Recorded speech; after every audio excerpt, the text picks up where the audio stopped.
الرحيم. السلام عليكم ورحمة الله وبركاته. waxaan rabnaa in dadweynaha Soomaaliyeed umada aan u sheegno in maanta oo ay tahay 16 bisha Maarso 2020 aan xaqiijinay xaaladii ama keyskii ugu horeeyay oo coronavirus ah. sidaad la socotaan waxaa jira muwaadiniin Soomaaliyeed oo dibadda ka timid oo lagu hayay airportka dhexdiisa si loo hubiyo caafimaadkooda maadaama ay ka yimaadeen meelo caabuqo aad iyo aad ugu koreeyay. waxay ahayd taxadar meel loo asteeyaa la geeyay waxaana laga qaaday wax walbana waa la baarayay. waxaa laga qaaday baaritaankii loogu talagalay in lagu ogaado caabuqa infectionka coronavirus ee COVID-19 loo yaqaano. saakay ayaa resultigii jawaabtina loo keenay hal qof ayaa cudurkii qaba.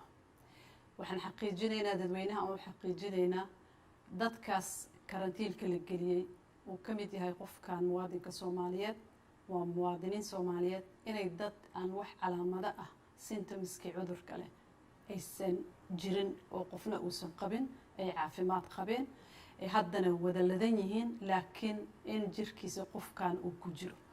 dadka meelay ku karantiilan yihiin sidaad la socotaan usbuucyadii dambe oo dhan dawladda waxay wada dadaalo badan oo looga hortagayo cudurka inuu ka dilaaco wadanka haddii uu soo galo.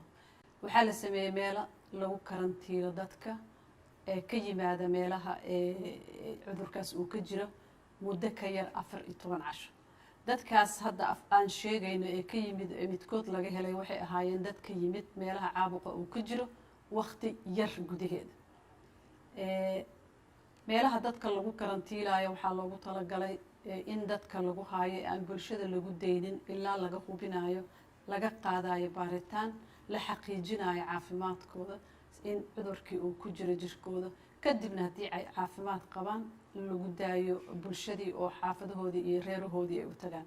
dawladda dadaal badan ay samaysay meeshaas lagu karantiilayo waa diyaar waqti yar gudaheeda waliba aad loogu dadaalo la isugu tagay dawladda xubnaheeda kala duwan xafiiska ra'iisul wasaaraha uu hogaaminayo. waxaa la sameeyay waxaa la diyaariyay isbitaal haddii xaalado ay soo baxaan lagu daaweeyo. isbitaalkii qalabkiisii waa la nadiifiyey waa la baneeyey waa la diyaariyey si looga hortago in qofkii uu soo rito xanuunka yani u dayacmo. dadaal badan ayaa jira. qalabkii qaar waa la dalbay qaar waa naloo keenay. wax dhib oo hadda ka muuqda dadkaas iyo qofka cudurka viruska korkiisa laga helay ma jiraan. waxaan rabnaa ummadda inaan u xaqiijino inay isdejiyaan aan la socodsiin doona mar walba xaaladda meesha ay maraysa haddii ay wax soo kordhaan laakiin wacyigelintii wasaaradda caafimaadka ay hogaaminayso hay-adaha dawladda culamaa u diinka masaajidyada qaybaha kala duwan ee bulshada ay isugu tagtay way soconaysaa.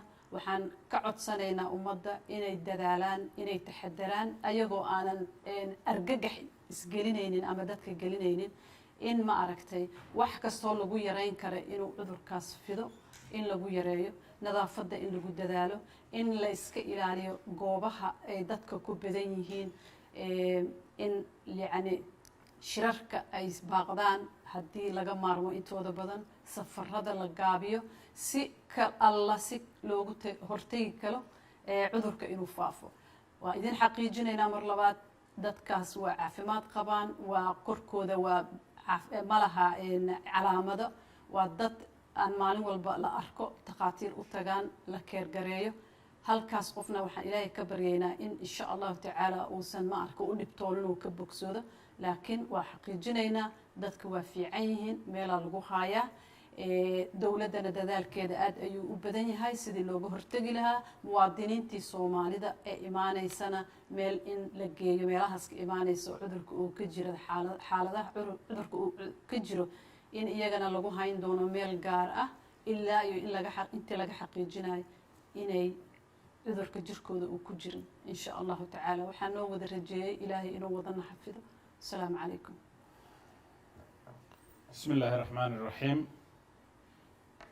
إلهي إذنكيس الله نجنا جيو عذركن maanta oo taariikhdu tahay 16 bisha 3 2020 waxaa shir degdeg ah isugu kaayeeray ra-iisul wasaaraha xukuumadda federaalka Soomaaliya mudane Xasan Cali Kheyre.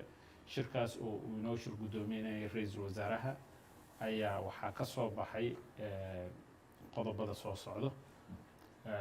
dowladda federaalka Soomaaliya si ay uga hortagto una xakamaysto cudurkani faafa ee coronavirus ayaa waxay joojisay dhammaan duulimaadyada caalamiga ah ee waddanka yimaada ama ka baxa xamuul iyo rakaab intaba ka bilaabato dhammaadka 18 bisha March 2020 muddo 15 cisho ah.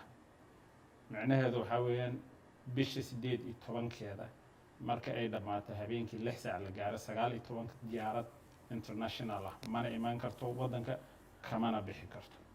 waxay dowladda ogolaasho gaar ah siin doontaa haddii uu ilaahay ka raali noqdo duulimaadyada la xiriira bani aadanimada iyo xaalado gaar ah. insha Allah tacaala waxaan ilaahay ka rajaynaynaa inuu cudurkani naga badbaadiyo dhammaanteen. xayiraadani waxa ay saaran tahay waddanka Soomaaliya dhammaantiis ayay saaran tahay. wabilaahi tawfiiq.